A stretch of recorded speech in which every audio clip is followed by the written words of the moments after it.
Hello दोस्तों, आज हमारा बीएससी का ये 8वां लेक्चर है जिसमें हमने इससे पहले वो लेक्चर लिए हैं उसमें धारा 23 तक बीएससी की धारा 23 तक कवर कर चुके हैं और अब ये हमारा धारा 24 से है।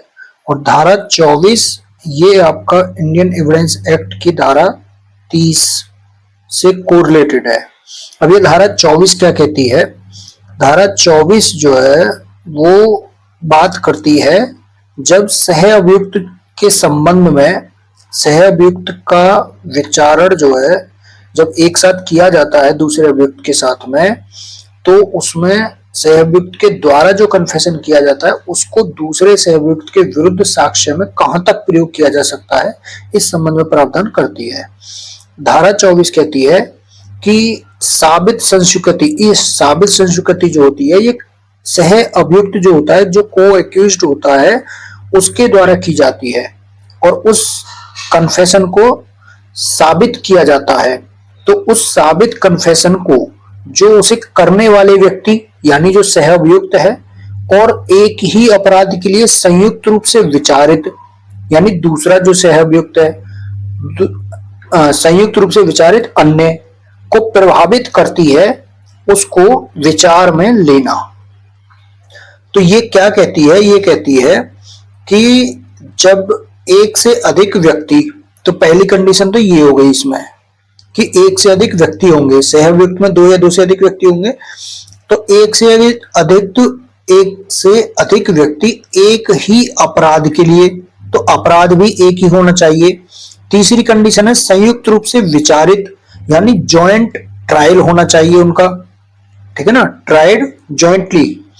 और ऐसे व्यक्तियों में से किसी एक के द्वारा, तो एक के द्वारा व्यक्तियों में से जॉइंट ट्रायल हो रहा है तो वो क्या कहलाएगा? सह अभियुक्त, ठीक है ना, को एक्यूज्ड। उस एक के द्वारा यानी इस सह अभियुक्त के द्वारा अपने को मतलब अगर ये कन्फेशन कर रहा है, गुनाह कबूल कर रहा है, तो वो गुनाह जो कबूल कर रहा है उस कन्फेशन को इसके खुद के खिलाफ और ऐसे व्यक्तियों में से किसी अन्य को, तो यही जो अन्य है ये जो दूसरा सह अभियुक्त रहेगा, ये भी सह अभियुक्त ही है, ठीक है ना। ये फर्स्ट हो गया, ये सेकंड हो गया। अन्य को प्रभावित करने वाली की गई कन्फेशन को साबित किया जाता है, तब कोर्ट ऐसी कन्फेशन को ऐसे अन्य व्यक्ति के विरुद्ध यानी सह अभियुक्त के विरुद्ध और ऐसे कन्फेशन करने वाले व्यक्ति के विरुद्ध जिसने कन्फेशन किया है उसको क्या करेगा? विचार में ले सकता है। तो विचार में लेने का मतलब क्या है कि उसके आधार पर उसको चाहे विचार लो कोरोबोरेटिव एविडेंस के रूप में यानी संपोषक साक्ष्य के रूप में उसको ग्रहण करेगा, या फिर उसके आधार पर ही, कन्फेशन के आधार पर ही दूसरे सह अभियुक्त को दोष सिद्ध कर सकता है। तो ये इसके एविडेंशियरी वैल्यू में देखेंगे, लेकिन विचार में ले सकता है, ठीक है ना। तो अब इसमें बात आती है कि सह अभियुक्त, एक तो इसमें बात आती है कि जब इसने कही कि दूसरे अभियुक्त के विरुद्ध विचार में ले सकता है ना। तो यहां पर बात आती है कि जो सह अभियुक्त है, जो को एक्यूज्ड है, जो सह अभियुक्त है, इसका मतलब क्या है? को एक्यूज्ड का मतलब क्या है? तो जो को एक्यूज्ड होता है वो होता है जब दो या दो से अधिक व्यक्ति एक ही अपराध के लिए जॉइंट ट्रायल किया जाता है उनका, तो वे आपस में एक दूसरे के क्या कहलाते हैं? सह अभियुक्त कहलाते हैं, ठीक है ना। अब होता क्या है, धारा जो 24 है ये एक नियम है, उस नियम का एक्सेप्शन है। नियम क्या है? नियम ये है कि एक सह अभियुक्त के द्वारा जो कन्फेशन की जाती है वो दूसरे के विरुद्ध कंप्लीटली उसको इनएडमिसिबल माना जाता है यानी पूर्ण रूप से अग्राह्य माना जाता है। लेकिन धारा 24 इस नियम का अपवाद है। धारा 24 ये कहती है कि जब एक से अधिक व्यक्ति होते हैं और वो एक ही अपराध के लिए जॉइंट रूप से ट्रायल किया जाता है उनका, तब ऐसे व्यक्तियों में से किसी एक व्यक्ति के द्वारा अपने को यानी स्वयं को और ऐसे व्यक्तियों में से किसी अन्य को यानी दूसरे सहव्यक्ति को प्रभावित करने वाली कोई कन्फेशन की जाती है और उसको साबित किया जाता है, तब न्यायालय ऐसी कन्फेशन को और ऐसे अन्य व्यक्ति के विरुद्ध और ऐसी कन्फेशन करने वाले व्यक्ति के विरुद्ध उसको विचार में ले सकता है। ठीक, अब इसका जो एक्सप्लेनेशन है वो क्या कहता है, वो यहाँ अपराध की बात करता है कि जिसमें कन्फेशन की जाती है जिस अपराध के संबंध में, उस अपराध के अंतर्गत इसको एक्सप्लेन कर रहा है कि उस अपराध के अंतर्गत में जो अपराध किया गया है उस अपराध का दुष्प्रेरण भी आता है और उस अपराध का प्रयत्न भी आता है। जैसे चोरी है, चोरी के लिए दुष्प्रेरण किया जा रहा है या चोरी का प्रयत्न किया जा रहा है, तो अपराध दोनों ही अपराध माने जाएंगे। ठीक, और दूसरा जो एक्सप्लेनेशन है इसका, ये एक्सप्लेनेशन बीएनएस इसमें बीएसए में नया जोड़ा गया है। तो ये क्या है, ये नया जोड़ा गया है। ये क्या कहता है, ये क्यों जोड़ा गया, क्या कहता है, तो उसको देखते हैं कि एक से अधिक व्यक्तियों का विचारण यानी सहव्यक्ति का विचारण किसी ऐसे अभियुक्त की अनुपस्थिति में, एब्सेंस में किया जाता है ट्रायल, जो भगोड़ा है या जो भारतीय नागरिक सुरक्षा संहिता 2023 की धारा 84 यानी अगर इसको सीआरपीसी की धारा देखेंगे तो ये बैठती है सीआरपीसी की धारा 82 जिसमें उद्घोषणा जारी की जाती है। तो बीएनएसएस की धारा 84 के अधीन जारी उद्घोषणा का अनुपालन करने में असफल रहता है। यानी जो दो कंडीशन है, या तो क्या है, भगोड़ा है यानी एब्सकॉन्डेड है, या फिर क्या है, वो धारा 84 के अधीन जो उद्घोषणा जारी की जाती है उसका अनुपालन करने में, परफॉर्मेंस करने में उसका असफल रहता है। तो जारी उद्घोषणा का अनुपालन करने में असफल रहता है तो ऐसे व्यक्ति को इस धारा के प्रयोजन के लिए संयुक्त विचारण समझा जाएगा उसका, यानी वहां पर उसका जॉइंट ट्रायल उसका रुकेगा नहीं, उस भगोड़ा की जो है अनुपस्थिति में भी उसका ट्रायल होता रहेगा। तो कार्यवाही रुके नहीं, इसके लिए ये एक्सप्लेनेशन यहाँ पर जोड़ा गया है कि ताकि ट्रायल चलता रहे और उस सहव्यक्ति की अनुपस्थिति में भी ट्रायल कंप्लीट हो और उसको दोषी ठहराया जाए। तो ये यहाँ पे नया जो है वो जोड़ा गया है एक्सप्लेनेशन। ठीक है ना। तो इसके आधार पर अब हम देखते हैं, जैसे इसका इलस्ट्रेशन देखना आप। इलस्ट्रेशन क्या कहता है, इलस्ट्रेशन कहता है कि ए और बी ये दो व्यक्ति थे और इन दोनों को ही सी नामक व्यक्ति की हत्या के लिए इनका जॉइंट ट्रायल किया जा रहा है। देखो, जब तक जॉइंट ट्रायल नहीं होगा तब तक ये सेक्शन लागू नहीं होगी। तो जॉइंट ट्रायल किया जाता है और साबित ये कर दिया जाता है कि इन दोनों व्यक्तियों में से एक व्यक्ति ए ने कहा कि जो दूसरा व्यक्ति मेरे इसके साथ में था बी, इसने कहा कि बी और मैंने मतलब ए और बी ने सी की हत्या की है। ये इसने कन्फेस कर लिया और ये साबित किया जाता है। अब जो इसका दूसरा साथी था बी, उस बी के विरुद्ध इस कन्फेशन के प्रभाव पर न्यायालय विचार करेगा। ठीक है ना, यानी उसको संज्ञान में लेगा, उसको संपुषक साक्ष्य के रूप में ले सकता है ना। दूसरा इलस्ट्रेशन क्या कहता है, सी की हत्या करने के लिए ए का विचारण हो रहा है। अब यानी यहां पर क्या नहीं है, बी नहीं है, केवल ए का विचारण हो रहा है। अब ये दर्शित करने के लिए एविडेंस है कि सी की हत्या ए और बी द्वारा की गई थी। एविडेंस तो है ना। और यह कि बी ने कहा था कि ए और मैंने सी की हत्या की है। सारे फैक्ट ऊपर वाले ही हैं, डिफरेंस क्या है, सिर्फ जॉइंट ट्रायल का है ना। ए और मैंने सी की हत्या की है। न्यायालय इस कथन को ए के विरुद्ध विचार के लिए नहीं ले सकता है क्योंकि बी जॉइंट ट्रायल नहीं हो रहा है बी का। ठीक है, तो ये धारा 24 से अभियुक्त के साक्ष्य से संबंधित है। उसके साक्ष्य के मूल्य जो है वो क्या होगा, विचार में तो लेगा लेकिन होगा क्या, तो इसको अब देखेंगे केस लॉ के माध्यम से। ठीक है ना। तो अगर हम वैसे देखें अभी धारा 24 को, तो इसके पहले तो हमें देखने होंगे मेंस के हिसाब से आवश्यक तत्व यानी एसेंशियल एलिमेंट। तो एसेंशियल एलिमेंट में इसमें पहला जो पॉइंट निकल के आता है वो आता है कि दो या दो से अधिक व्यक्ति होनी चाहिए और उनका जॉइंट ट्रायल होना चाहिए। तो दो या दो से अधिक व्यक्ति का क्या होना चाहिए? जॉइंट ट्रायल होना चाहिए। दूसरा है कि वह जॉइंट ट्रायल कैसा होना चाहिए? एक ही अपराध के लिए, एक ही ऑफेंस के लिए होना चाहिए। तीसरी कंडीशन क्या है? तीसरा एसेंशियल एलिमेंट्स ये है कि जो सहअभियुक्त है उसका जो स्टेटमेंट है, जो कथन है उसका, वो क्या होना चाहिए? कन्फेशन होना चाहिए। ठीक है ना। और जो इसका चौथा एसेंशियल एलिमेंट है वो ये है कि जो कन्फेशन है वो स्वयं अभियुक्त को, सहअभियुक्त जो है उसको और दूसरे अन्य सहअभियुक्त को प्रभावित करता हो। प्रभावित करने का मतलब क्या है? उसे फंसाता हो कि हाँ इसने भी किया है। ठीक है ना, मिलके। और ऐसा कन्फेशन, पांचवा पॉइंट क्या है कि जो कन्फेशन है वो क्या होना चाहिए? साबित होना चाहिए।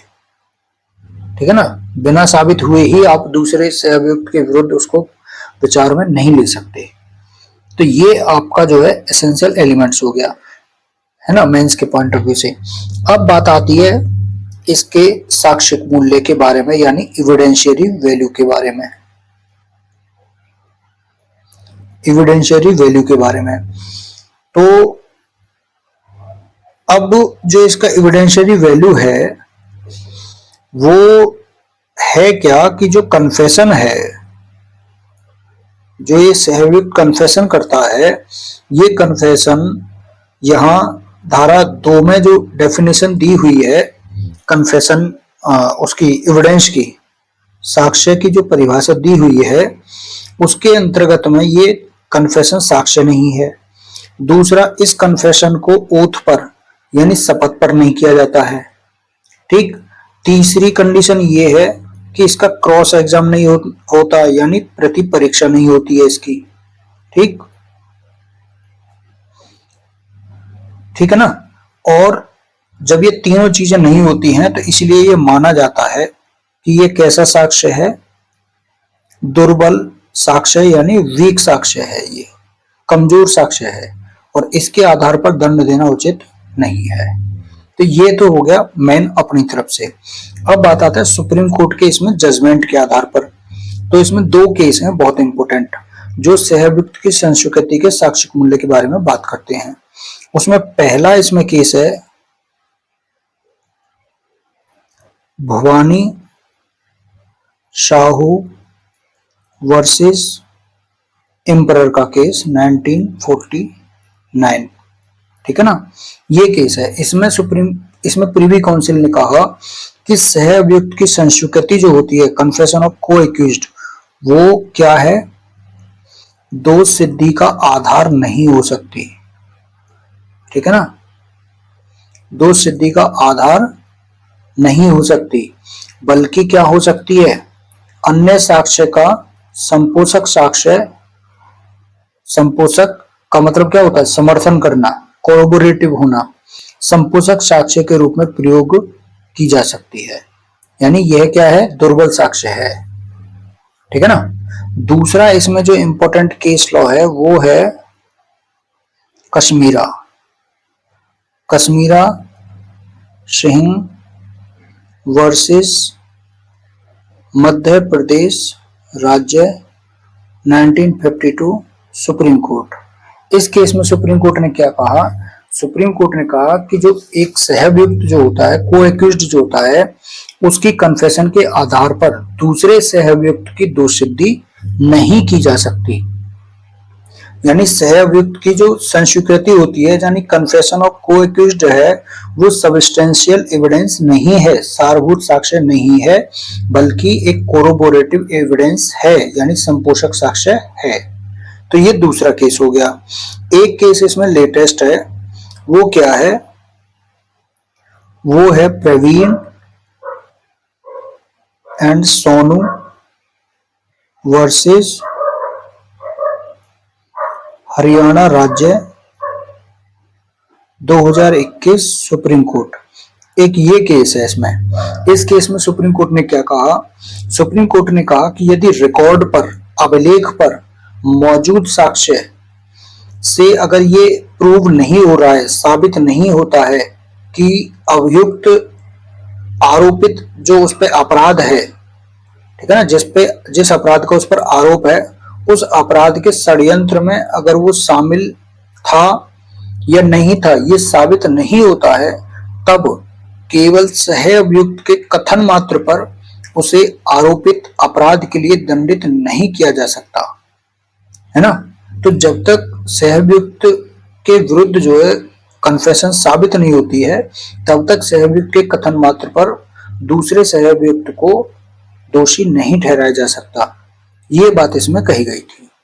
तो ये आपका जो है सह अभियुक्त के संबंध में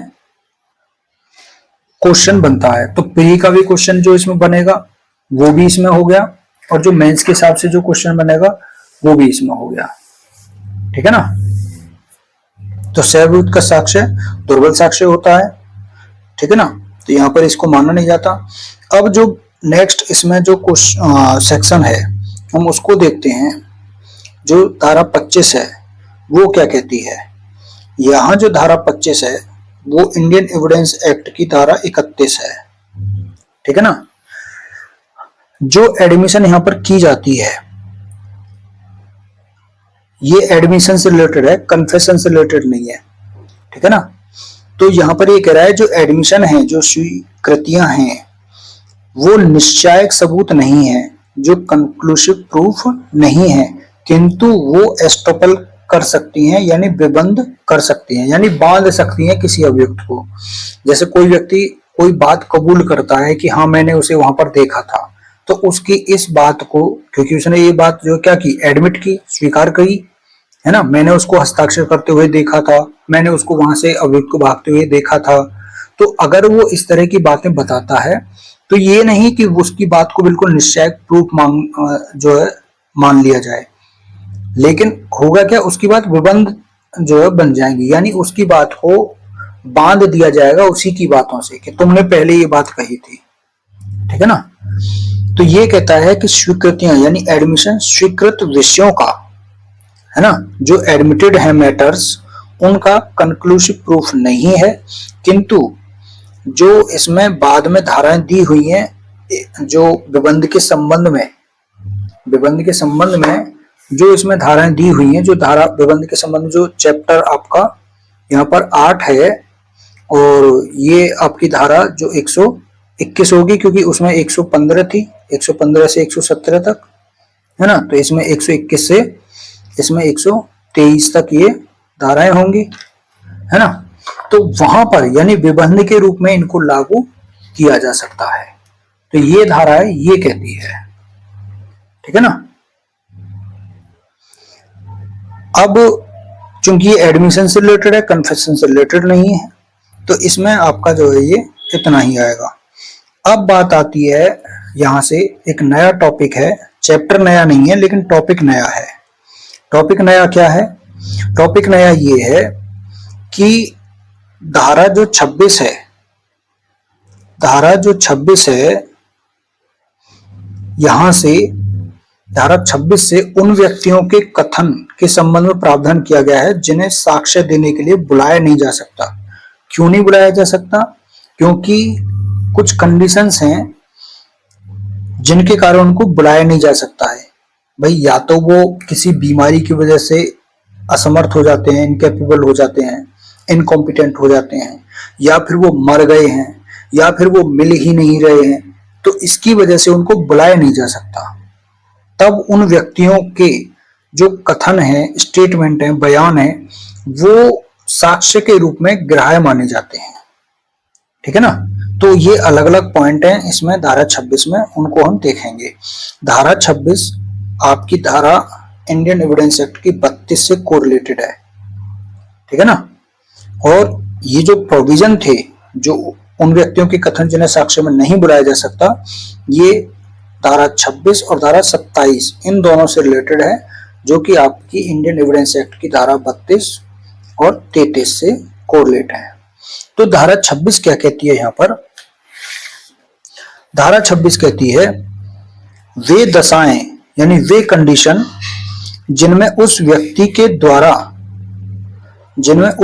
के द्वारा सुसंगत तथ्य, दशाएं हो गई आपकी वो कंडीशंस या केसेस है ना, मैटर्स, वे मामले जिनमें उस व्यक्ति के द्वारा सुसंगत तथ्य का किया गया कथन वो रिलीवेंट होगा, है ना, किस व्यक्ति का, है ना, उस व्यक्ति द्वारा, किस व्यक्ति के द्वारा, जो मर गया है या मिल नहीं सकता है इत्यादि। जैसे सुसंगत तथ्यों के, सुसंगत तथ्य मतलब कोई भी रिलीवेंट फैक्ट है, उस रिलीवेंट फैक्ट का कोई भी या तो लिखित में हो या फिर मौखिक रूप से किया गया कोई भी कथन है जो ऐसे व्यक्ति के द्वारा किया गया है जो या तो मर गया है, ठीक है ना, डेड हो गया है, या मिल नहीं सकता, जो फाउंड नहीं किया जा सकता, या जो साक्ष्य देने के लिए असमर्थ हो गया है यानी इनकेपेबल हो गया है एविडेंस देने के लिए, या फिर जिसकी हाजिरी इतने विलंब से या इतना खर्चा करके भी प्राप्त नहीं की जा सकती है जितना मामले की परिस्थितियों में न्यायालय को वो अनुचित नहीं लगता है, यानी अयुक्तियुक्त प्रतीत नहीं होता है, अयुक्तियुक्त प्रतीत होता है ना।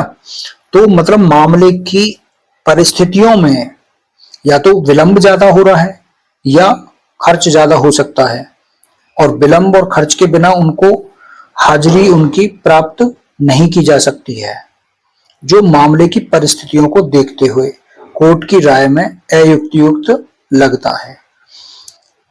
तो उन व्यक्तियों के द्वारा जो मौखिक या लिखित कथन किए जाते हैं, ठीक है ना, वो निम्नलिखित दशाओं में अपने आप में ही रिलीवेंट होते हैं। अब कौन कौन सी दशाएं हैं, वो निम्नलिखित दशाओं में से कौन कौन सी ऐसी दशाएं हैं? तो पहली जो कंडीशन है वो कौन सी है? पहली कंडीशन, इसको आपको याद रखना है, DCA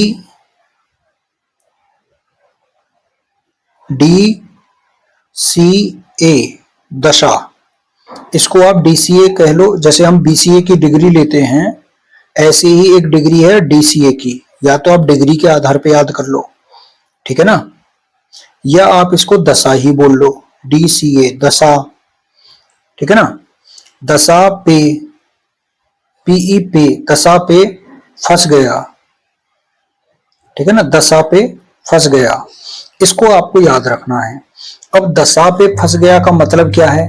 तो यहां जो D है, इस D का मतलब है डेथ, डेथ, या फिर आप कहिए डाइंग डिक्लेरेशन, ठीक है ना, डाइंग डिक्लेरेशन, यानी जबकि वह कथन, जो कथन किया जाता है, स्टेटमेंट किसी व्यक्ति के द्वारा अपनी मृत्यु के कारण के बारे में है, यानी उसकी मृत्यु किस वजह से हुई है, अपनी मृत्यु के कारण के बारे में है, या उस संव्यवहार की, संव्यवहार मतलब उस ट्रांजैक्शन, उस संव्यवहार की किसी परिस्थिति के बारे में, यानी सर्कमस्टेंसेस के बारे में किया गया है कथन, जिसके फलस्वरूप, जिसके परिणाम स्वरूप, विच रिजल्टेड, जिसके परिणाम स्वरूप उसकी मृत्यु हुई है, ठीक है ना, यानी उसकी मृत्यु किस वजह से हुई है। तो किसी संव्यवहार की किसी परिस्थिति के बारे में किया गया है वो कथन जिसके फलस्वरूप उसकी मृत्यु हुई है।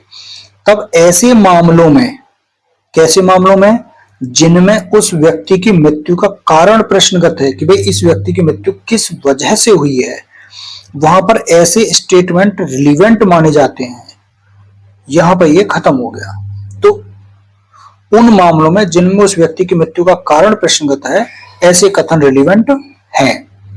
अब यहाँ पे नई चीज है, चाहे उस व्यक्ति को जो अपनी मृत्यु के कारण के बारे में कथन कर रहा है, चाहे उस व्यक्ति को जिसने उन कथनों को किया है, उन्हें किया है का मतलब जिसने उन कथनों को किया है, उस समय पर जब वे कथन किए गए थे उस व्यक्ति को मृत्यु की आशंका थी, प्रत्याशंका मतलब मृत्यु की आशंका थी या नहीं, और चाहे, दूसरा चाहे आ गया। पहला चाहे तो ये हो गया कि उस व्यक्ति को जिसने उन्हें किया है कथन को, उस समय पर जब वो कथन किया गया था उसको मृत्यु की आशंका थी या नहीं। और चाहे उस कार्यवाही की जिसमें उस व्यक्ति की मृत्यु का कारण प्रश्नगत है, उसकी कार्यवाही की क्या प्रकृति यानी नेचर कैसा ही क्यों ना हो, तब भी ऐसे कथन क्या माने जाएंगे, रिलीवेंट माने जाएंगे। चाहे उस व्यक्ति को अपनी मृत्यु की प्रत्याशंका थी या नहीं थी, और चाहे उस कार्यवाही की जिसमें उस व्यक्ति की मृत्यु का कारण प्रश्नगत है उसका नेचर कैसा भी क्यों ना हो। अब उस कार्यवाही का मतलब यहां पर क्या आता है, कार्यवाही कैसी ही क्यों ना हो का मतलब हो गया या तो कार्यवाही सिविल है या कार्यवाही दंडिक यानी क्रिमिनल है। ठीक है ना। तो ये चीजें इसमें धारा 32 में आती हैं। तो अब यहां से जो मृत्यु का कारण प्रश्नगत हो, यहां से निकल के आती है, यहां से निकल के आती है डाइन डिक्लेरेशन वाली बात। ठीक है ना। यहां से निकल के आती है डाइन डिक्लेरेशन यानी डीडी की बात। इसको बोलते हैं डीडी यानी डाइन डिक्लेरेशन। कि अब जो मृत्युकालिक कथन है, पहला मेंस के हिसाब से लिखने को भी ऐसे ही आएगा कि मृत्युकालिक कथन जो है वो क्या है। तो मृत्युकालिक कथन क्या होता है, जब कोई व्यक्ति क्या करेगा, अपनी मृत्यु के समय पर मृत्यु के कारण के बारे में और परिस्थिति के बारे में, मृत्यु के कारण के बारे में और मृत्यु की परिस्थिति के बारे में क्या करता है, कथन करता है। तो ऐसा जो कथन है वो क्या कहलाता है, मृत्युकालिक कथन कहलाता है। तो जब कोई व्यक्ति अपने मृत्यु के समय मृत्यु के कारण और परिस्थिति के बारे में कोई कथन करता है तो ऐसा कथन डाइंग डिक्लेरेशन कहलाता है। ठीक है ना। अब इसमें और मेंस के संदर्भ में और क्या चीजें इंपॉर्टेंट है, तो अब इसमें जो इंपॉर्टेंट है वो चीजें देखते हैं। पहला तो ये है कि जो एग्जाम्पल के तौर पर अगर हम देखें कि भाई डाइंग डिक्लेरेशन कैसे किया जाता है, तो अब मान के चलो एग्जाम्पल के तौर पे हम देखें कि प्रश्न ये है, मान के चलो कि क्या ए ने बी की मृत्यु कारित की है। तो बी ने अपनी मृत्यु के कारण के बारे में ए के द्वारा किए गए उन कथनों को जो उसने विचाराधीन हत्या को निर्देशित करते हुए किए थे, मृत्युकालिक कथन के रूप में रिलीवेंट माना जाएगा। यानी अगर मान के चलो बी अपनी मृत्यु के कारण के बारे में ये बताता है मरने से पहले कि ए ने ही मुझको जहर दिया है, ठीक है ना, या ए ने ही मुझ पर गोली चलाई थी, जब तक ये मरा नहीं था, लेकिन मरने से पहले किसी व्यक्ति को इसने बोल दिया। तो अब चूंकि इसने किसी व्यक्ति को बोला है, सी नामक व्यक्ति को बोल दिया कि ए ने मुझ पर गोली चलाई थी या ए ने मुझे जहर दिया है, तो इसका ये जो स्टेटमेंट है, अब ये इसने जो सी को दिया है मृत्यु के कारण के बारे में, बी ने सी को जो स्टेटमेंट दिया है, ये सी इस स्टेटमेंट को जब बताएगा तो ये ग्राह्य माना जाएगा। लेकिन अब इसको देखो तो बी ने सी को कोई कथन बताया तो ये वैसे क्या बन गया, हियर से एविडेंस बन गया है। क्या बन गया, ये हियर से एविडेंस बन गया, अनुश्रुत साक्ष्य यानी सुना सुनाया। बी ने सी को बताया और सी इसको अपना बयान देगा। तो ये जो स्टेटमेंट था इसका बी का, ये क्या था, डाइंग डिक्लेरेशन था। तो जो मृत्युकालिक कथन जो होता है, डाइंग डिक्लेरेशन जो होता है, ये इस अनुश्रुत साक्ष्य का, हियर से एविडेंस का क्या होता है, एक्सेप्शन है, अपवाद है। ठीक है ना। तो ये बात यहां पर क्लियर हो गई। अब जो नेक्स्ट बात आती है कि हम इसको ग्राह्य क्यों मानेंगे। भाई किसी व्यक्ति ने अन्य व्यक्ति को कोई बात कही, चाहे वो लिख के कही हो चाहे वो मौखिक रूप से कही हो, तब भी हम इसको क्यों मानेंगे ग्राह्य। तो इसमें ग्राह्य के लिए कारण क्या होते हैं, तो हम ये कहते हैं डाइंग डिक्लेरेशन की ग्राह्यता यानी एडमिसिबिलिटी एडमिसिबिलिटी के आधार क्या है, ग्राउंड क्या है? तो इसके 3 ग्राउंड हैं। पहला है आवश्यकता, ठीक है ना। पहला क्या है? आवश्यकता, क्योंकि जब किसी की मृत्यु हुई है, मृत्यु के कारण के बारे में कोई ना कोई तो जरूर कथन या कुछ ना कुछ तो एविडेंस मिलना चाहिए, कोई ना कोई।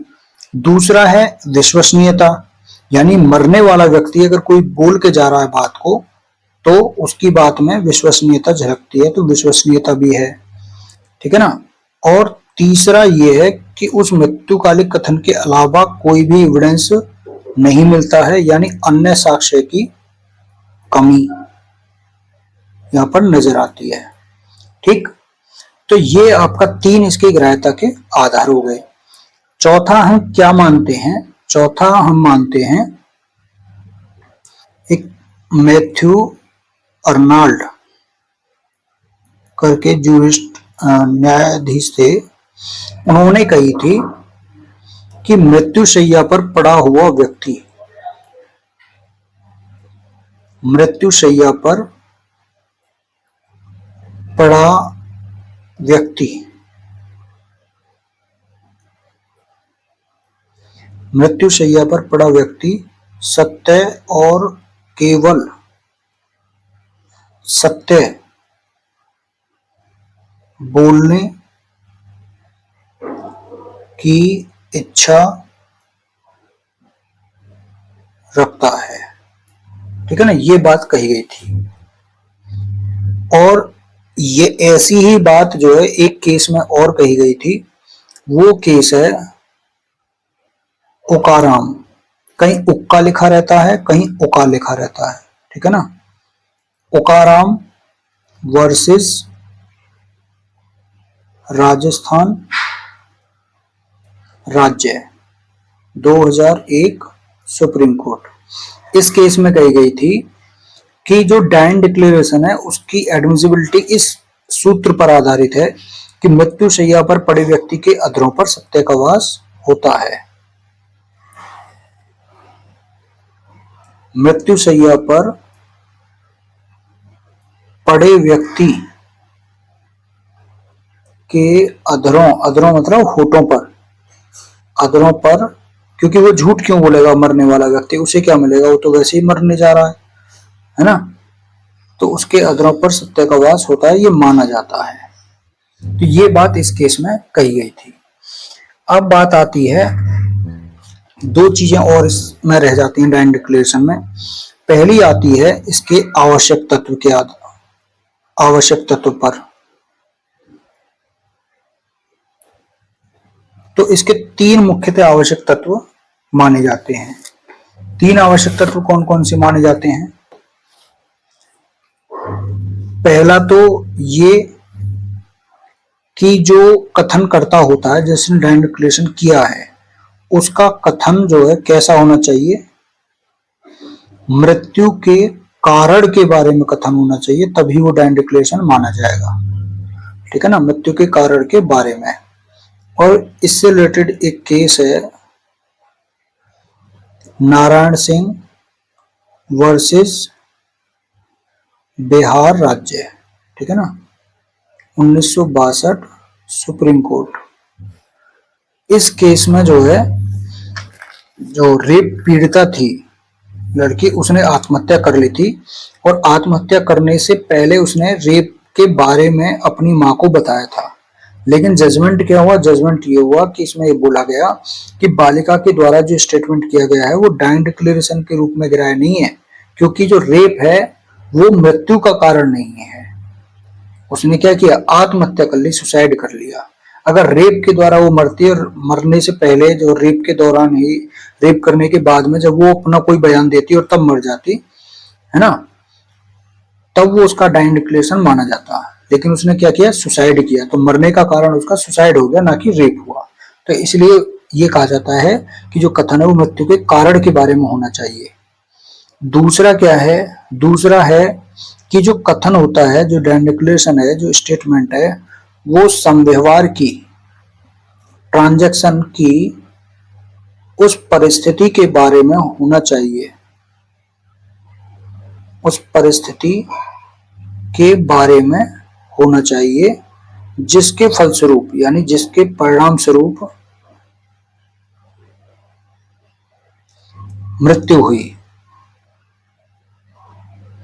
यानी आप घटना का, समव्यवहार का मतलब वो जो सीरीज ऑफ इवेंट्स है, जो घटना है, उसकी घटना की उस परिस्थिति के बारे में किया जाना चाहिए जिसके फलस्वरूप उसकी मृत्यु हुई है। और इससे रिलेटेड केस जो है कौन सा है? पाकला नारायण स्वामी वर्सेस एम्परर 1939 प्रिवी काउंसिल का, ठीक है ना। और ये केस है, और इस केस में यही बोला था कि जो कथनकर्ता होता है, कथनकर्ता को अपना जो कथन है वो अपने कथन का संबंध जो है वो मृत्यु के कारण से संबंधित होना चाहिए, समव्यवहार की उस परिस्थिति के बारे में होना चाहिए जिसके दौरान उसकी मृत्यु हुई है। और इसमें जो तीसरी जो कंडीशन है, तीसरा जो आवश्यक तत्व है वो क्या है? वो है कि कथनकर्ता की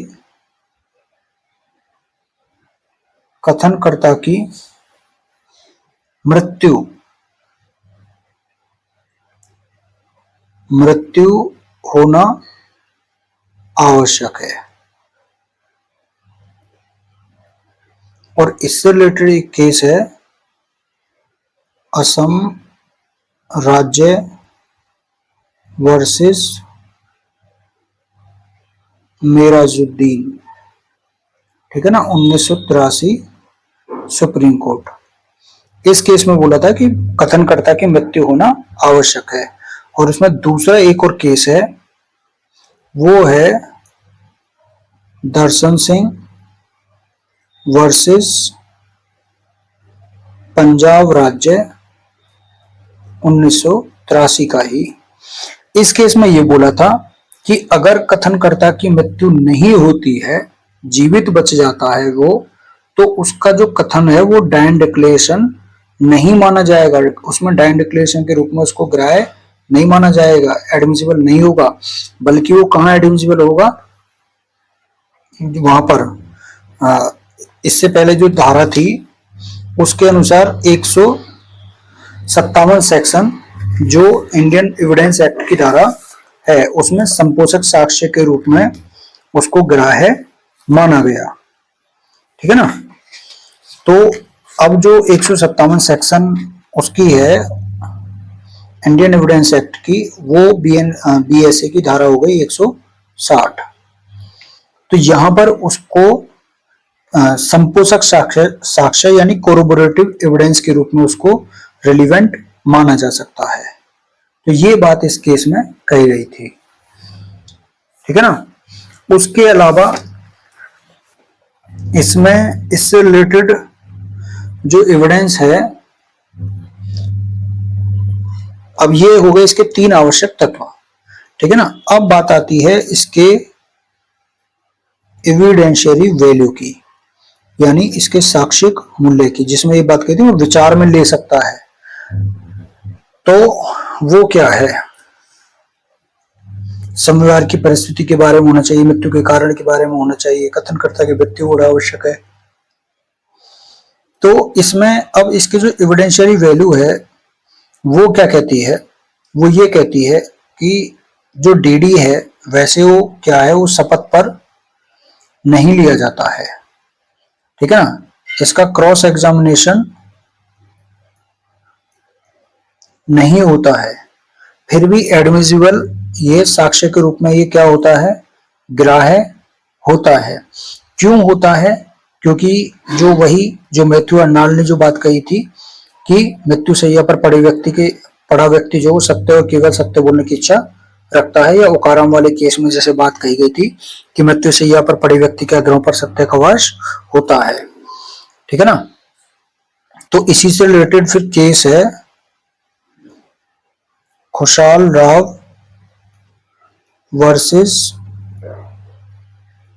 बॉम्बे राज्य 1958 सुप्रीम कोर्ट। इस केस में यही कही गई थी कि मृत्युकालिक कथन जो है, डीडी जो है, वो दुर्बल साक्ष्य नहीं है। इसका साक्षिक महत्व जो है वो अन्य साक्ष्य के समान ही होता है, अन्य एविडेंस के समान ही होता है, और ये एक सारवान साक्ष्य है, सब्सटेंशियल एविडेंस है। और दूसरी बात इसमें ये कही गई थी कि ऐसा कोई भी नियम नहीं है जो ये कहता है कि अतिरिक्त साक्ष्य से इसकी संपुष्टि की जानी चाहिए और तभी अभियुक्त को डायन डिक्लेरेशन के आधार पर दंडित किया जाना चाहिए। ऐसा कोई रूल नहीं है ना। इसमें यह बात कही गई थी कि डीडी का जो एविडेंशियरी वैल्यू है प्रत्येक मामले के तथ्य और परिस्थिति यानी फैक्ट एंड सर्कमस्टेंसेस के आधार पर होना चाहिए। ठीक है ना। तो इतनी सारी बातें जो है इसमें की गई थी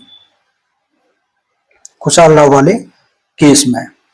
अब बात आती है, दो चीजें और इसमें रह जाती हैं। पहली चीज तो ये है कि जो डायन डिक्लेरेशन है, मृत्युकालिक कथन करने वाला जो व्यक्ति होता है, अगर वो जीवित बच जाता है तो क्या होता है।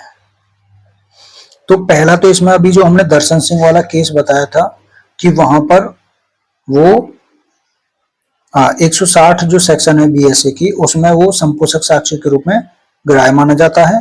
और दूसरी बात ये है कि वो धारा 24 के अधीन 26 के अधीन क्या होगा, डायन डिक्लेरेशन उसको नहीं माना जाएगा। ठीक। उसके बाद में इसमें एक केस और है, क्वीन इम्प्रेस वर्सेस अब्दुल्ला। इस केस में यही कही गई थी कि जो संकेतों के द्वारा कोई अगर बात करता है, ठीक है ना, तो ऐसा जो साक्ष्य है मृत्यु के कारण के बारे में अगर कोई बात कर रहा है, वो भी संकेतों के द्वारा बता रहा है, तो उसका जो वैल्यू है, एविडेंशियरी वैल्यू है, वो उसका मृत्युकालिक कथन के रूप में उसको माना जाएगा। ठीक है ना कि वो उसके आचरण के बारे में होगा। तो ये बात हो गई। अब उसके बाद में इसमें जो लेटेस्ट केस हैं उनको देख लेते हैं। एक है Naresh versus Kalavati, 2021 Supreme Court. इस केस में यही कही गई थी कि इसमें ये कही गई थी कि जहां पर जो मृत्युकालिक कथन है उसमें अगर वेरिएशन है, विभिन्नताएं हैं और उससे विश्वास प्रकट नहीं होता है, वहां पर अभियुक्त जो होते हैं वो संदेह का लाभ प्राप्त करने के हकदार होते हैं। ठीक है ना। कोई भी डायन डिक्लेरेशन धारा 26 के अधीन ग्राह्य होगा, एडमिसिबल होगा, और यह अकेले मात्र ही दोषसिद्धि का आधार हो सकता है यदि इसे स्वेच्छा यानी वॉलंटरी किया गया है और इससे विश्वास प्रकट होता है। तो ये बात इसमें कही गई थी। और दूसरा इसमें जो लेटेस्ट केस है वो है नईम वर्सेस उत्तर प्रदेश राज्य, 2024 सुप्रीम कोर्ट। इस केस में यही कही गई थी कि जो डायन डिक्लेरेशन है वो मात्र दोष सिद्धि का आधार हो सकता है, दोष सिद्धि का आधार हो सकता है यदि वह कैसा हो, एक तो सत्य होना चाहिए, दूसरा स्वैच्छिक होना चाहिए यानी वॉलंटरी होना चाहिए, तीसरा विश्वसनीय होना चाहिए, है ना, और चौथा भरोसेमंद होना चाहिए। तो तब वो दोष सिद्धि का आधार हो सकता है। अब इसमें जो ये हो गया पूरा में क्वेश्चन, एक क्वेश्चन और रह गया इसमें, वो क्या है, वो ये है कि भारतीय विधि और इंग्लिश लॉ यानी आंग्ल विधि, इन दोनों में डायन डिक्लेरेशन को लेकर क्या अंतर है। तो इन दोनों में क्या है, जो डायन डिक्लेरेशन है इसमें बोला था कि जो कार्यवाही की प्रकृति है वो कैसी ही क्यों ना हो। इसका मतलब क्या हो गया कि ये सिविल और दांडिक यानी क्रिमिनल दोनों में जो है रिलीवेंट माना जाता है, जबकि जो इंग्लिश लॉ में डीडी को केवल दांडिक मामलों यानी आपराधिक मामलों में माना जाता है। दूसरा इसमें क्या है, इसमें इंडियन लॉ में ये बोला है धारा 26 में कि उसको मृत्यु की प्रत्याशंका, चाहे उसे मृत्यु की प्रत्याशंका रही हो या नहीं। तो इसका मतलब क्या हो गया कि भारतीय विधि में मृत्यु की प्रत्याशंका यानी उसको आशंका आवश्यक नहीं है, जबकि इसमें क्या है, आंग्ल विधि में इसमें आवश्यक है मृत्यु की प्रत्याशंका। ठीक है ना। तीसरा क्या है, इसमें अपनी मृत्यु के कारण के बारे में कथन कर रहा है, तो अपराध होने से पहले होना चाहिए, ये अपराध घटित होने के पूर्व भी मतलब जो है ये हो सकता है, जबकि मतलब जो उसके विरुद्ध अपराध हुआ है डाइन डिक्लेरेशन करने वाले व्यक्ति के विरुद्ध, उस अपराध को होने से पहले भी इसमें किया जा सकता है भारतीय विधि में। लेकिन यहां पर आंग्ल विधि में, इंग्लिश लॉ में अपराध घटित होने के बाद होना चाहिए, मृत्यु से पूर्व, और अपराध घटित यानी अपराध कमिट होने के, घटित होने के बाद होना चाहिए। उसके बाद में ये पहला पॉइंट हो गया, ये दूसरा हो गया, ये तीसरा हो गया। ठीक है ना। चौथा क्या है, चौथा ये है कि भारतीय विधि में ऐसा जरूरी नहीं है कि मृत्यु होना आवश्यक है। ठीक है ना। अब लेकिन आंग्ल विधि में यहां पर मृत्यु होना कथन करता है कि मृत्यु होना आवश्यक है, लेकिन यहां पर मृत्यु अगर नहीं होती है कथनकर्ता की, तो धारा 160 में एक कोरोबोरेटिव एविडेंस के रूप में यानी संपोषक साक्ष्य के रूप में वो रिलीवेंट हुआ। तो इस तरह से आपका जो ये डाइन डिक्लेरेशन कंप्लीट होता है। अब जो इसमें दूसरा वाला जो पॉइंट है, यहां से इनसे रिलेटेड वैसे इतना इंपॉर्टेंट क्वेश्चन जो नहीं बनता है। अभी जो मैंने इसमें एक ट्रिक बताई थी, DCA दशा PE दशा पे फंस, FUS फंस। तो पहला तो हो गया इसमें जो 26(1) है वो हो गया डाइन डिक्लेरेशन। दूसरा है इसमें C, और C का मतलब क्या है, कोर्स ऑफ बिजनेस। दूसरा क्या है, कोर्स ऑफ बिजनेस यानी ये वाला। ठीक है ना। यानी जब वो कथन ऐसे व्यक्ति के द्वारा कारोबार के मामूली अनुक्रम में किया जाता है, और विशेषतः वो तब किया जाता है जब वह उसके द्वारा कारोबार के मामूली अनुक्रम में या उसके वृत्तिक मतलब प्रोफेशनल ड्यूटी के निर्वहन यानी उसके एग्जीक्यूशन कर रहा है वो ड्यूटी का, उस दौरान उसका किया जो स्टेटमेंट है वो किया जाता है। कर्तव्य के निर्वहन में रखी जाने वाली पुस्तकों में उसके द्वारा की गई किसी प्रविष्टि यानी एंट्री या किए गए ज्ञापन के रूप में है, मेमोरेंडम के रूप में है, या उसके द्वारा धन, माल, प्रतिभूतियों, ठीक है ना, यानी धन, माल, गुड्स यानी प्रतिभूतियों यानी सिक्योरिटीज, या किसी भी किस्म की संपत्ति की प्राप्ति की लिखित या हस्ताक्षरित अभिस्वीकृति, ठीक है ना, प्रॉपर्टी ऑफ एनी काइंड, या वाणिज्य में उपयोग होने वाली उसके द्वारा लिखित या हस्ताक्षरित कोई भी दस्तावेज के रूप में है, या पत्र के रूप में है, या अन्य दस्तावेज की तारीख के रूप में है, जो कि उसके द्वारा प्राय दिनांकित, लिखित या हस्ताक्षरित की जाती है। ठीक है ना। चाहे उस पर डेट हो, रिटन में हो, या साइन की हुई हो उसके द्वारा, तो वो क्या कहलाएगी, वो कोर्स ऑफ बिजनेस के अनुक्रम में उसकी स्टेटमेंट जो है वो एडमिसिबल होगा, है ना। यानी वृत्तिक ड्यूटी के निर्वहन में, जैसे डॉक्टर है, मान के चलो डॉक्टर ने अपनी पेशेवर ड्यूटी के दौरान अपने मरीज के बारे में लिखा कि मरीज जहर के प्रभाव में है या मरीज पर जहर का प्रभाव पड़ा है, और बाद में उस डॉक्टर की मृत्यु हो जाती है, ठीक है ना। तो ये जो डॉक्टर का लिखा हुआ जो स्टेटमेंट रहेगा वो एविडेंस के रूप में यूज किया जा सकता है, क्योंकि ये उसका कर्तव्य था डॉक्टर, और कर्तव्य के दौरान ये स्टेटमेंट दिया गया था, ठीक है ना। उसके बाद में जो नेक्स्ट है वो है दशा। दशा का मतलब क्या हो गया, तीसरा ए, और ए क्या मतलब क्या हो गया, अगेंस्ट द पेक्यूनरी और प्रोप्राइटरी इंटरेस्ट।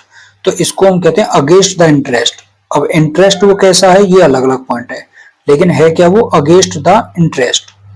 और वो इंटरेस्ट कैसा है, चाहे वो धन संबंधी इंटरेस्ट है, चाहे वो संपत्ति संबंधी इंटरेस्ट है।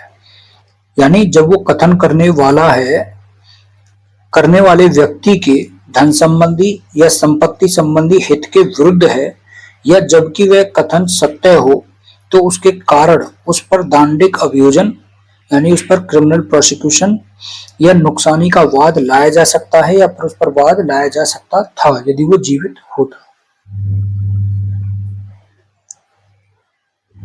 ठीक है ना। यानी कोई मान के चलो गवर्नमेंट ऑफिसर है, ठीक है ना, और गवर्नमेंट ऑफिसर ने अपनी ड्यूटी के दौरान जो है किसी संपत्ति के बारे में कोई भी एंट्री अपनी फाइल में की हुई है।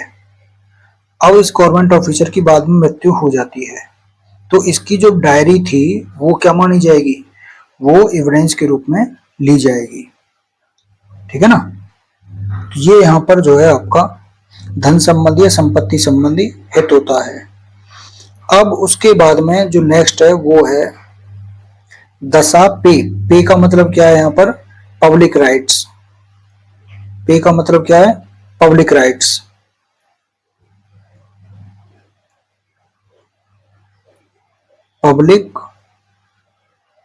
पब्लिक राइट्स, यहाँ पे ये पब्लिक राइट्स और कस्टम और मैटर ऑफ पब्लिक और जनरल इंटरेस्ट। तो जबकि उस कथन में उपयुक्त व्यक्ति की राय किसी ऐसे लोक अधिकार मतलब सार्वजनिक अधिकार या रूढ़ी यानी कस्टम्स, और लोक या साधारण हित यानी मैटर है किसका, पब्लिक और जनरल इंटरेस्ट के संबंध में, उसके हित के विषय के मतलब साधारण हित के विषय में अस्तित्व के बारे में है, जिसके अस्तित्व से यदि वह अस्तित्व में होता तो उससे उस व्यक्ति का अवगत होना संभाव्य होता, और जबकि ऐसे कथन ऐसे किसी अधिकार रूढ़ी, यहाँ पर रूढ़ी है, रूढ़ी या बात के बारे में किसी संविवाद यानी किसी विवाद के उत्पन्न होने से पहले किया गया था, ठीक है ना। तो सार्वजनिक अधिकार का मतलब यहाँ पे ये है कि वो जो कथन है जो व्यक्ति करके जाता है उस कथन को बाद में मर जाता है, तो वो जो कथन है वो ऐसे लोक अधिकार के बारे में, रूढ़ी के बारे में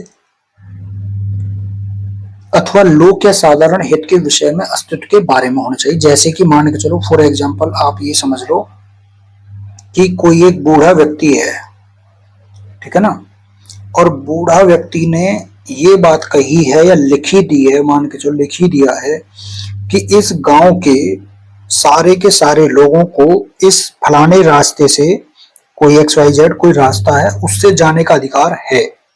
अब ये बात उसने लिख दी, अब इस व्यक्ति की हो गई मृत्यु, तो ये जो इसने बात लिखी थी जो कि रूढ़ी के बारे में थी, लोक अधिकार के बारे में थी, तो ये बात जो डायरेक्ट डिक्लेरेशन उसके जो है लोक अधिकार के रूप में यहाँ पर एडमिसिबल होगी, ठीक है ना, सार्वजनिक अधिकार से संबंधित है ये इसलिए, ठीक। अब उसके बाद में जो नेक्स्ट है इसमें दशा पे। पे का मतलब क्या हो गया यहाँ पर, ई से एग्जिस्टेंस ऑफ एनी रिलेशनशिप, यानी किसी रिलेशनशिप के एग्जिस्टेंस के बारे में है, यानी जबकि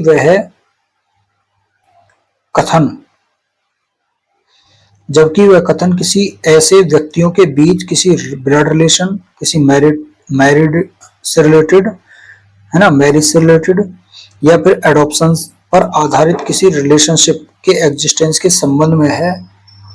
जिन व्यक्तियों की ब्लड, मैरिज या एडॉप्शन पर आधारित जो रिलेशनशिप है उसके बारे में उस व्यक्ति के पास जो ये कथन करता है, जिसने वह कथन किया है, उस व्यक्ति के पास ज्ञान के विशेष साधन थे और जबकि वह कथन विवादग्रस्त प्रश्न के उठाए जाने से पहले किया गया था।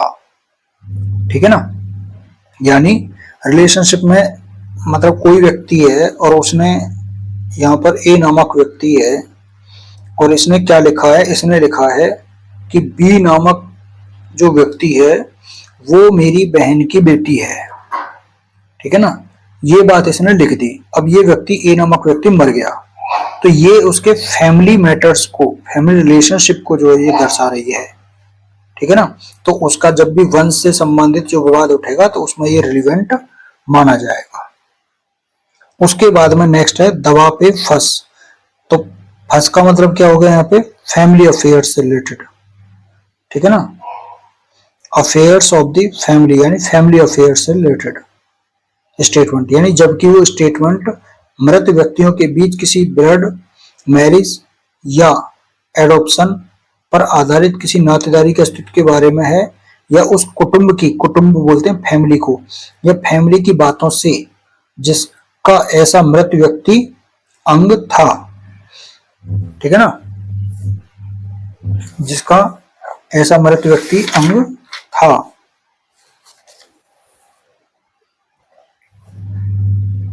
अब उससे संबंधित किसी वसीयत या विलेख में, डीड में, विलेख बोलते हैं डीड को, विलेख में या किसी फैमिली वंशावली है ना, किसी फैमिली जो पेडिग्री जो जिसको बोलते हैं, फैमिली वंशावली जो होती है उसमें, या किसी समाधि प्रस्तर, ठीक है ना, यानी टॉम्ब स्टोन जिसको बोलते हैं, किसी कुटुंब चित्र यानी फैमिली पोर्ट्रेट, या अन्य चीजों पर जिन पर ऐसे कथन प्राय किए जाते हैं या किया गया है ऐसा कथन, और जबकि ऐसा कथन विवादग्रस्त प्रश्न के उठाए जाने से पहले किया गया था। ठीक है ना, तो इसके बारे में, यानी मान के चलो इस कथन को एग्जाम्पल के तौर पे हम देखें कि ए नामक व्यक्ति ने अपनी जो वसीयत है उस वसीयत में लिखा है कि मैं अपनी संपत्ति अपने भतीजे को देता हूं क्योंकि उसने मेरी सेवा बहुत की है। ठीक है ना, किसको दे रहा हूं, भतीजे को। अब ये ए नामक व्यक्ति ऐसा लिखने के बाद में ये मर गया। ठीक है ना, तो अब वसीयत में दिया गया जो उसका कथन है उसकी मृत्यु के बाद भी एविडेंस के रूप में एक्सेप्ट किया जाएगा। ठीक है ना, अब उसके बाद में यहां पर यू आता है, यूजेस से संबंधित, यानी जबकि वह कथन किसी ऐसे विलेख यानी डीड के बारे में, किसी वसीयत के बारे में या अन्य दस्तावेज में लिखा हुआ है, अंतर्विष्ट का मतलब लिखा हुआ है, जो किसी ऐसे संव्यवहार से, ऐसे ट्रांजैक्शन से संबंधित है जो धारा 11 के खंड ए के में विनिर्दिष्ट है, यानी किसी यूजेस से संबंधित है। यूजेस मतलब कोई भी रूढ़ी से संबंधित है। ठीक है ना, अब रूढ़ी से संबंधित है का मतलब वही कि कोई व्यक्ति ये कहे रूढ़ी के बारे में, विवाद से पहले कोई व्यक्ति ये कह रहा है कि ये जो जमीन है ना, ये जमीन हमेशा से ही बी नामक व्यक्ति की रही है, और बाद में वो मर जाता है ये बात कह के। ठीक है ना, तो अब ये वाला जो स्टेटमेंट है ये उसका एविडेंस के रूप में एडमिसिबल होगा। और लास्ट जो है इसका वो है दवा पे फंस। फंस का मतलब सेवरल पर्सन, यहाँ पे इसको नंबर ऑफ पर्सन्स जो है इसको कहा जाता है सेवरल पर्सन्स, यानी अनेक व्यक्तियों के द्वारा, जबकि वह कथन कई व्यक्तियों के द्वारा किया गया था और प्रश्नगत बात से रिलेवेंट उनकी भावनाओं को या उनकी धारणाओं को एक्सप्रेस करता है ना, उसकी फीलिंग्स और उनके इम्प्रेशंस, धारणाओं को क्या करता है, एक्सप्रेस करता है। यानी जैसे कोई व्यक्ति ये कहे, मान के चलो ए नामक व्यक्ति ये कहे कि मैंने देखा था कि इस पुल का निर्माण जो है वो गांव वालों ने मिलकर बनाया था। ठीक है ना, पुल को गांव वालों ने मिलकर बनाया था और बाद में वो मर जाता है, तो ये उस घटना का प्रत्यक्ष अभिव्यक्त करता है ना भावनाओं को, तो ये उसके घटना के डायरेक्ट ऑब्जर्वेशन पर आधारित है और इसलिए क्या होगा, रेलिवेंट माना जाएगा। तो इस तरह से हमने देखा है यहाँ पर डाइंग डिक्लेरेशन से रिलेटेड हो या आपका पूरा धारा 26 का जो प्रोविजन है सारा प्री और मेंस के हिसाब से आपका कंप्लीट हो गया है। ठीक है ना, यही इसके इलस्ट्रेशन है, कोई डाइंग डिक्लेरेशन से, कोई कोर्स ऑफ बिजनेस से, कोई फैमिली अफेयर से, इसी से रिलेटेड ये इलस्ट्रेशन है। ठीक है ना, तो यहाँ पर ये आज का सेशन इतना ही। अब जो नेक्स्ट जो सेक्शन है आपकी वो स्टार्ट करेंगे कल। ठीक, तो आज के लिए इतना ही। Thank you so much.